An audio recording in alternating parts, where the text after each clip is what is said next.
This video is designed to help you start a dog breeding business. At the end of the video, you'll find a valuable gift. It's a dog breeding business plan that you can download, and will lay down for you, step by step, everything you need to know to start a successful dog breeding business of your own. If you are new to this channel, make sure to hit the subscribe button for more videos like this. Starting a dog breeding business can be a very lucrative business, with the number of families that own a dog increasing every year. With that in mind, it is not a surprise to learn that many dog lovers decide to go this route. And while a love for dogs is a prerequisite for starting a dog breeding business, don't expect this endeavor to be easy just because you love dogs. It's also going to take a lot of effort, knowledge, and preparation to make your business successful. Before you start the business, learn as much as you can about the concept of dog breeding. You must know about good breeding practices, how to take care of pregnant dogs, how to manage labor and care for new puppies. If you don't have any experience in this, it would be best to hire someone to help you until you get a hang of it. What dog breed do you want to sell? Choose a quality dog breed that is popular and in high demand. Also, pay attention to other dog breeders in your area, and avoid those breeds that are already sold by a reputable breeder. According to the American Kennel Club, these are the most popular dog breeds: Labrador Retrievers, Golden Retrievers, German Shepherds, Poodles, French Bulldogs, Beagles, Yorkshire Terriers, Boxers. Who is the target market? On the most basic level, a dog breeding business will market dogs to anyone who's looking to become a dog owner. However, some dog breeding businesses may have compact target markets. For example, your dog breeding business may focus on show dogs, and your target market will be dog lovers who want to compete and own a show dog. You can also focus on working dogs, or breeds that are used for hunting. Naming your business? It is very important to choose a good name for your business.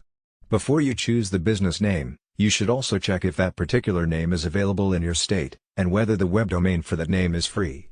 Having a domain name that matches your business name is important for marketing reasons, so choose another name if the web domain for your first choice is already taken. Planning your business. After you define your business and your target market, you should first do thorough market research and plan your business properly. This is a competitive industry, and you need to know what to expect when you go into it, which is why a clear business plan is necessary. Costs to starting a dog breeding business. Before you start your dog breeding business, you need to know how much capital you need. In general, the costs of starting this type of business can be substantial, but you can do it on a limited budget if you already own dogs that you plan to breed. It is important to put together a dog breeding business plan. If you plan to start a small operation, you can probably do it for around $5,000. This is best achieved by starting with one female dog that you can breed in your home. Meanwhile, larger businesses that include many dogs can cost between $15,000 and $25,000. Some of the common expenses for a dog breeding business include breeding stock, renting the facilities or property renovations, kennels, equipment and supplies, dog and puppy food, licensing and insurance fees, launching a website, and other marketing and advertising costs. Potential profits. It is important to know what you can expect in terms of profits, so you can play your future investments to grow your business. The profit you can make depends on the price that you charge for each puppy, and the number of litters you have per year. Most breeders charge between $500 and $3,000 for a puppy. The price can vary depending on the pedigree of the parents, and the health and behavior of the puppy. Responsible breeders don't breed dogs with genetic health issues or behavioral problems, and they are ready to cover the potential costs of having a dog with such issues. Brand. Once you are done with all the necessary preparation, it is time to get to work. In addition to following responsible and ethical breeding practices, you will also need to work on building your brand, by investing time and resources into your marketing campaign, and by building a presence on the internet and social media. The most important thing here is to create a website for your business. This can be done rather easily with open-source software like WordPress, Squarespace, or Wix, but you can also hire a professional to help you out. If you are not that handy with computers, a basic website would cost you between $500 and $1,000. Additionally, you want to get the word out about your business. This can be done by joining local breed-specific clubs, but you also need to build your media presence and participate in online groups about the breed that you are selling. The next part of the video is not specific to a dog breeding business. Nevertheless, this knowledge is essential for success in the dog breeding business, as well as in any other business. Ignore it at your own peril. Operating a successful dog breeding business will depend on the following 4 conventions. 1. A practical plan, with a solid foundation. 2. Dedication, and willingness to sacrifice, to reach your goal. 3. Technical skills. 4. Basic knowledge of management, finance, record keeping and market analysis. As a new owner, you will need to master these skills and techniques if your business is to be successful. Finding a niche. Small businesses range in size from a manufacturer, with many employees, and millions of dollars in equipment, to the lone window washer, with a bucket and a sponge. Obviously, the knowledge and skills, required for these 2 extremes, are far apart, but for success they have one thing in common. Each has found a business niche, and is filling it. The most critical problems you will face, in your early planning, will be to find your niche, and determine the feasibility of your idea. Get into the right business at the right time, is very good advice, but following that advice may be difficult. Many entrepreneurs plunge into a business venture, so blinded by the dream, that they fail to thoroughly evaluate its potential. Is your business idea feasible? Before you invest time, effort, and money, the following exercise will help you separate sound ideas from those bearing a high potential for failure. Identify and briefly describe the business you plan to start. Identify the product or service you plan to sell. Answering yes to any of the following 3 questions means you are on the right track. A negative answer to all of them means the road ahead could be rough. 1. Does your product or service satisfy an unfilled need? 2. Will your product or service serve an existing market in which demand exceeds supply? 3. Will your product or service be competitive based on its quality, selection, price, or location? Market analysis. For a small business to be successful, the owner must know the market. To learn the market, you must analyze it, a process that takes time and effort. You don't have to be a trained statistician to analyze the marketplace, nor does the analysis have to be costly.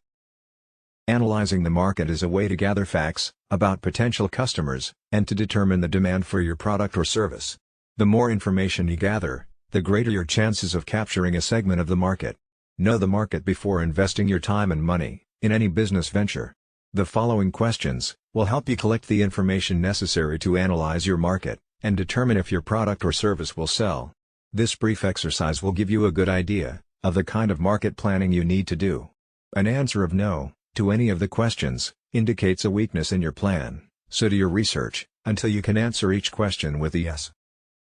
1. Do you know who your customers will be? 2. Do you understand their needs and desires? 3. Do you know where they live? 4. Will you be offering the kind of products or services that they will buy? 5. Will your prices be competitive in quality and value? 6. Will your promotional program be effective?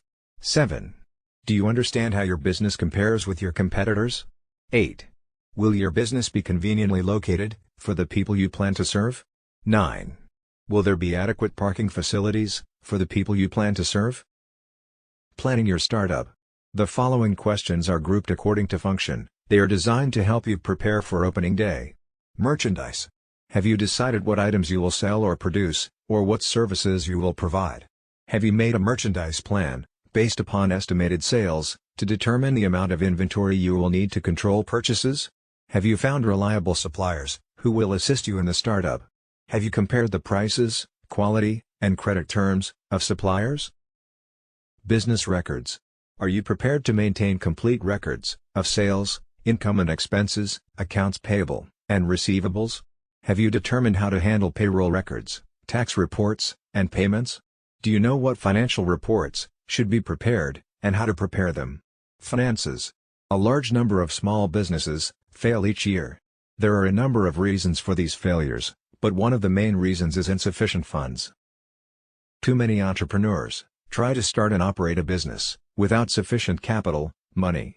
To avoid this dilemma, you can review your situation by analyzing the following 3 questions. 1. How much money do you have? 2.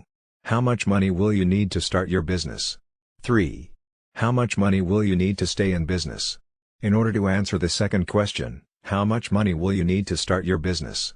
You need to prepare an estimate of all your startup costs. Here is a list of items you may need to take into account. Note that this list is for a retail business. Items will vary for service, construction, manufacturing or online firms. Decorating and remodeling, fixtures and equipment, installing fixtures and equipment, services and supplies, beginning inventory cost, legal, professional fees, licenses and permits, telephone utility deposits, insurance, signs, advertising for opening, unanticipated expenses. Now, the answer to the third question, how much money will you need to stay in business? Must be divided into two parts, immediate costs, and future costs. From the moment the door to your new business opens, a certain amount of income may come in. However, this income should not be projected in your operating expenses. You will need enough money available to cover costs for at least the first 3 months of operation. The following list will help you project your operating expenses on a monthly basis. Typical expenses for 1 month may include your living costs, employee wages, rent, advertising, supplies, utilities, insurance, taxes, maintenance, delivery, transportation, miscellaneous. Now sum up the total estimated monthly expenses, and multiply it by 3. This is the amount of cash you will need to cover operating expenses for 3 months. Deposit this amount in a savings account before opening your business. Use it only for those purposes listed in the above list, because this money will ensure that you will be able to continue in business during the crucial early stages. By adding the total startup costs to the total expenses for 3 months, you can learn what the estimated costs will be to start and operate your business for 3 months. By subtracting the totals of the lists from the cash available, you can determine the amount of additional financing you may need, if any. Now you will need to estimate your operating expenses for the first year after startup. The first step in determining your annual expenses is to estimate your sales volume, month by month. Next, determine the cost of sales. You may want to use a spreadsheet to do this. After startup, the primary source of revenue in your business will be from sales, but your sales will vary from month to month because of seasonal patterns and other factors. It is important to determine if your monthly sales will produce enough income to pay each month's bills. An estimated cash flow projection will show if the monthly cash balance is going to be subject to such factors as the following: failure to recognize seasonal trends, excessive cash taken from the business for living expenses, too rapid expansion, and slow collection of accounts if credit is extended to customers. Conclusion: if you have carefully answered all the questions in this video, you have seriously thought about your goal. However, there may be some things you may feel you need to know more about. Owning and running a dog breeding business is a continuous learning process. Research your idea, and do as much as you can, yourself, but don't hesitate to seek help from people who can tell you what you need to know. As we conclude this video, it's time you get your free dog breeding business plan gift. Go to the description below this video to get it now. It is completely free, no strings attached. Thanks for watching. If you enjoyed this video, please like and hit the subscribe button for more videos like this.